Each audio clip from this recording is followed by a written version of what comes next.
श्री केदारनाथ महादेव जी का मंदिर भारत के उत्तराखंड राज्य के रुद्रप्रयाग जिले में स्थित है। उत्तराखंड में हिमालय पर्वत की गोद में केदारनाथ मंदिर 12 ज्योतिर्लिंग में सम्मिलित होने के साथ 4 धाम और 5 केदार में से भी एक है, जो कि हिमवत वैराग्य पीठ है। यहाँ की प्रतिकूल जलवायु के कारण यह मंदिर अप्रैल से नवंबर माह के मध्य ही दर्शन के लिए खुलता है। पत्थरों से बने कत्यूरी शैली से बने इस मंदिर के बारे में कहा जाता है कि इसका निर्माण पांडव वंश के जन्मेजय ने कराया था। यहाँ स्थित स्वयंभू शिवलिंग अति प्राचीन है। जगत गुरु आदि शंकराचार्य जी ने इस मंदिर का जीर्णोद्धार करवाया। इस ज्योतिर्लिंग की स्थापना का इतिहास संक्षेप में यह है कि हिमालय के केदार श्रृंग पर भगवान विष्णु के अवतार महतपस्वी नर और नारायण ऋषि तपस्या करते थे। उनकी आराधना से प्रसन्न होकर भगवान शंकर प्रकट हुए और उनके प्रार्थनानुसार ज्योतिर्लिंग के रूप में सदा वास करने का वर प्रदान किया। ये स्थल केदारनाथ पर्वतराज हिमालय के केदार नामक श्रृंग पर अवस्थित हैं। यह मंदिर वास्तुकला का अद्भुत व आकर्षक नमूना है। मंदिर के गर्भगृह में नुकीली चट्टान भगवान शिव के सदाशिव रूप में पूजी जाती है। केदारनाथ मंदिर के कपाट मेष संक्रांति से 15 दिन पूर्व खुलते हैं और अगहन संक्रांति के निकट बलराज की रात्रि चारों पहर की पूजा और भैया दूज के दिन प्रातः 4 बजे श्री केदार को घृत कमल व वस्त्रादि की समाधि के साथ ही कपाट बंद हो जाते हैं। केदारनाथ के निकट ही गांधी सरोवर व वासुकी ताल हैं। केदारनाथ पहुंचने के लिए रुद्रप्रयाग से गुप्तकाशी होकर 20 किलोमीटर, आगे गौरीकुंड तक मोटर मार्ग से और 14 किलोमीटर की यात्रा मध्यम व तीव्र ढाल से होकर गुजरने वाले पैदल मार्ग द्वारा करनी पड़ती है। पंचकेदार की कथा ऐसी मानी जाती है कि महाभारत के युद्ध में विजयी होने पर पांडव भ्रातृहत्या के पाप से मुक्ति पाना चाहते थे। इसके लिए वे भगवान शंकर का आशीर्वाद पाना चाहते थे, लेकिन वे उन लोगों से रुष्ट थे।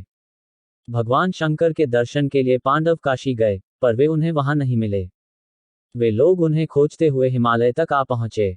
भगवान शंकर पांडवों को दर्शन नहीं देना चाहते थे, इसलिए वे वहां से अंतर्ध्यान होकर केदार में जा बसे। दूसरी ओर पांडव भी लगन के पक्के थे, वे उनका पीछा करते करते केदार पहुंच ही गए। भगवान शंकर ने तब तक बैल का रूप धारण कर लिया और वे अन्य पशुओं में जा मिले। पांडवों को संदेह हो गया था, अतः भीम ने अपना विशाल रूप धारण कर 2 पहाड़ों पर पैर फैला दिया। अन्य सब गाय बैल तो निकल गए, पर शंकर जी रूपी बैल पैर के नीचे से जाने को तैयार नहीं हुए। भीम बलपूर्वक इस बैल पर झपटे, लेकिन बैल भूमि में अंतर्ध्यान होने लगा। तब भीम ने बैल की त्रिकोणात्मक पीठ का भाग पकड़ लिया। भगवान शंकर पांडवों की भक्ति दृढ़ संकल्प देखकर प्रसन्न हो गए। उन्होंने तत्काल दर्शन देकर पांडवों को पाप मुक्त कर दिया। उसी समय से भगवान शंकर बैल की पीठ की आकृति पिंड के रूप में श्री केदारनाथ में पूजे जाते हैं। ऐसा माना जाता है कि जब भगवान शंकर बैल के रूप में अंतर्ध्यान हुए, तो उनके धड़ से ऊपर का भाग काठमांडू में प्रकट हुआ। अब वहां पशुपतिनाथ का प्रसिद्ध मंदिर है। शिव की भुजाएं तुंगनाथ में, मुख रुद्रनाथ में, नाभि मदमहेश्वर में और जटा कल्पेश्वर में प्रकट हुए। इसलिए इन 4 स्थानों सहित श्री केदारनाथ को पंचकेदार कहा जाता है। यहाँ शिवजी के भव्य मंदिर बने हुए हैं। केदारनाथ जी का मंदिर आम दर्शनार्थियों के लिए प्रातः 7 बजे खुलता है। दोपहर 1 से 2 बजे तक विशेष पूजा होती है और उसके बाद विश्राम के लिए मंदिर बंद कर दिया जाता है। पुनः शाम 5 बजे जनता के दर्शन हेतु मंदिर खोला जाता है। 5 मुख वाली भगवान शिव की प्रतिमा का विधिवत श्रृंगार करके 7:30 बजे से 8:30 बजे तक नियमित आरती होती है। रात्रि 8:30 बजे केदारेश्वर ज्योतिर्लिंग का मंदिर बंद कर दिया जाता है। शीतकाल में केदार घाटी बर्फ से ढंक जाती है।